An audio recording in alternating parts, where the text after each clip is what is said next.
Hi, Amanda. Hi, Amanda. Amanda says, I've seen the term drilling as of lately, and I've been thinking about it. This leads me to the question of how long do you focus on a task before moving on, especially with the foundation pieces? I think I struggle with drilling mainly from my own athletic upbringing and doing repetitive drills. Light bulb. Anyways, when it comes to R plus, I want a solid foundation of liberty leading, but if I do too much of it, we both become frustrated. I don't want to keep adding things in without solid foundation pieces, but I also don't want to be boring. Yes, I've been doing other stuff too, like the cross ties and sending to targets, but then when I return to liberty leading, it is really hit and miss, so I don't want to keep adding more in without getting this down solid. Okay. I mean, I think that is, it gives you a lot of information, doesn't it? Because it kind of says, and sometimes I think one of the things we learn quite a bit as we work with different horses is you start learning to identify what their trends are as learners. You know what I mean? So like, okay, so we're like when we were working with the two horses in New Jersey, they have very different learning styles. So one, you got the idea that he is quite timid, and so he had a hard time. You go to the next subject and he or the next task, and you had to go back and remind him how to do it. Remember that?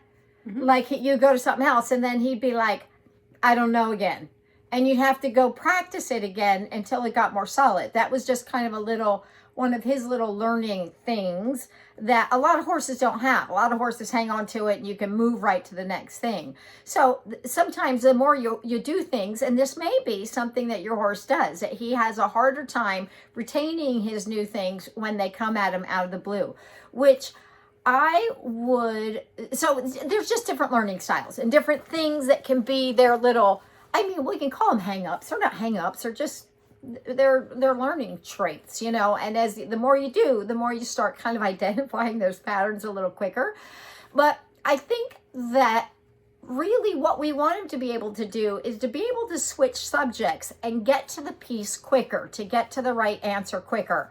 So what I think a suggestion I would have, and we'll see kind of what you say, is I would continue to do a little thing, and you can be working on more than one thing at a time. So we have like a lot of little new behaviors in progress as we're doing things. So we will be we're working on backup, we're working on this, and the little caveat there is we don't want to have them be too similar that we start muddying the waters with what we're looking for.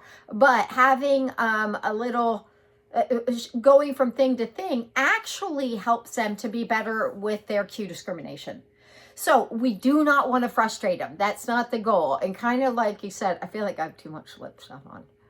Anyway, that we're trying not to we're always shooting for zero frustration. So we don't want to frustrate them. But as you switch to the new thing again, and maybe let's say you've got four things you're working on, and liberty leading is one of them. But the liberty leading can happen in between things. So a lot of times we'll go, okay, we're working on, the teeter-totter. Okay, so let's do the teeter-totter. That's great. Okay, now we're going to liberty lead over to this area and work on this target. So liberty leading happens in between. The way that I think that is going to help you to minimize that frustration is, let's say you're doing it and you end at this place. Don't start at that place. Go back and remind them as you go back to liberty leading over to try this other thing. Help assume that he's going to forget those things. You know what I mean? That maybe, and maybe it's just liberty leading, but we would assume that they're not going to get them. So we start with helping them to find the right answer. So maybe liberty leading needs to start really slow in between those two. So you go, okay, we're working on a backup. Yay, I'm helping you. Okay, we ended a good place. Or, and then we don't wrap up the behavior like we're done. We just go, okay, that's great for now. Let's go do something else. So as you go over to liberty leading to the new place, start where you started with liberty leading. This is what's so important about those successive approximations. And what successive approximations are actually the little tiny building blocks that build the foundation. and they build every single behavior that we do. So I think by doing and if you do free shaping, so there's not really the same approximations you can recreate readily, or even capturing, which we do some capturing, but we would rather shape it with recreatable steps if we can, like a target.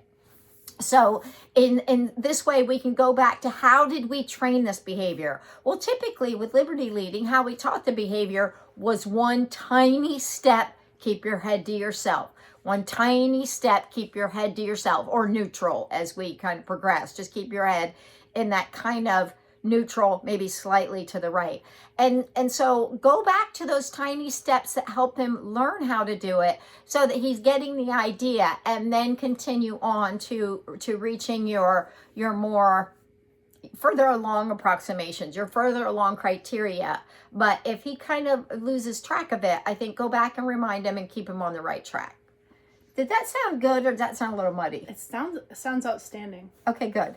Ooh. And in addition to all of that very wise, wisdomy stuff, I will also add the mixing it up part, like she said, is important because they develop cue discrimination. But while you're deciding what the thing is that you're going to go from and to, keep mixing in the movement with that. Mm-hmm. That is one way, I think, to keep them very engaged, because when you move, not only are you moving, but you're also changing their Context. viewpoint. Yeah. Right. Changing their context all the time. So that ends up being, I think, really important, as well as, movement in directions, but also movement, if you can trot a couple steps and then do something that's standing still, and then trot, just whatever it is that you can do that your horse is ready for. Obviously, if they're going to go running and bucking and whatever, then they're not ready. But mixing movement into it and not waiting, because a lot of people wait. Yeah. A lot of people will wait for their horse and they're begging them along and whatever. Maybe you have the opposite problem with the Liberty Leading. Maybe it's too much movement. But, too excitable. But a lot of times people want to practice the thing. So if it's the default position, they're practicing the standing and settling, and they want to get those parts so solid that they don't often drill. Take it up. Yeah. They're almost true. afraid to take it up because they want this settledness to happen. But they have to be able to practice the up so they can learn how to go back down. Because the up and down is really important. And you know what Liberty Leading does in that situation? You touched on a couple points I really like. The Liberty Leading in that situation, when we go, okay, we're working on this behavior. So we're working on the back up. But then we think, okay, but now I want to work on you crossing your legs or your leg lifts and holding your legs up. We have a tendency to shift position. We move to someplace else. So it kind of creates a reset. So there's some kind of erasing this pattern that maybe we've created so that they kind of are looking afresh at the context. So we do that a lot. We move from place to place to work on the next behavior. So we kind of go, great, that's great. And then we move over here. But I think that so that is really an important component of it. But as you begin to do the Liberty Leading and walking away, what is one of the strongest things that Liberty Leading does? It creates more focus, because this is all they've got. So if they're lagging or they're too excitable, because it can go either way. This is why you can't just make a recipe book. It means that maybe they're not focusing enough. So all of that helps to kind of say, okay, let's reset. Let's go over here. Keep an eye on me, because I'm the one giving the cue, my body, with the Liberty Leading. And that oftentimes helps to kind of even help them focus again a little bit more. But it's one of the things, like when I first got here, she's working with Santino, and Santino had learned some early things, but then he didn't have enough cue discrimination because he didn't have enough behaviors. You know what I mean? Like, he had his behavior that he did, and he's like, I know it. I just do it. I don't need to wait. I just do it. As opposed to thinking, oh, she's going to give me a cue in here. So the more you do, the stronger they get at having to discern between one and the other. But again, we're trying to minimize frustration. So we're ready to help them, but not getting stuck, like Jesse said, where we always help them. We should help and progress. And the next time, hopefully, maybe we help a little bit less and see if they've got it. If they don't, we go back very quickly and try and help them again. But we want to make progression and raise that criteria within the session. And if cutting off is one of the main issues in the Liberty leading, be predominant with your right hand turns. Right hand turns, and Like you're at least 80, going slow. I'd say 80%. Yes. And then go slow. off to something else. Mhm. Do a couple right hand turns where they're able to stay back. Just take one step at a time. One step at a time. Not 2 or 3 steps at a time. And when you can get those solid, and then you can walk off too. I'm not saying only do that, but lots of right hand turns. And then, like I said, go off into another behavior. Then come back to it. Because when you just keep on doing it, like you said, it gets boring or it gets to be drilled, but also they don't think as hard, I feel like. Right. Well, they don't have to because they're like, we're in this pattern. This is what we're doing over and over and over again. Yeah, and they start to take over. Yeah, or they just kind of zone off and just do it without kind of thinking, I don't know what's next. Yeah. So I bet. And really, this is a really big way that we create this interest in what we're asking them to do. Because ultimately, we do want them to look to us and go, what are we going to do next? Because all of your ideas really work out well for me. So when it comes to the time that we've got to get them out of the road suddenly, they just go, okay, yeah. They're used to listening to us and looking for us to be the fun and the instigators of things. So of the fun stuff. So I think it also helps to set them up for a lifetime of that.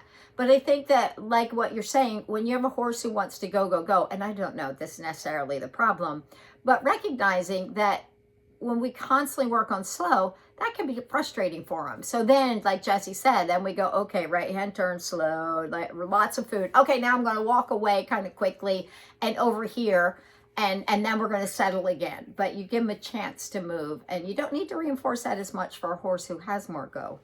Yeah. Okay, anyway, we went all sorts of rabbit trails, didn't we? Anyway, so that helps Amelia and No, keep Amanda. us posted. Amanda. Oh yeah, okay. I was looking at your. It was an A name. Yes. Hope that helps Amanda and keep us posted. Let us know how it's going. Yeah. Okay. Bye. Bye.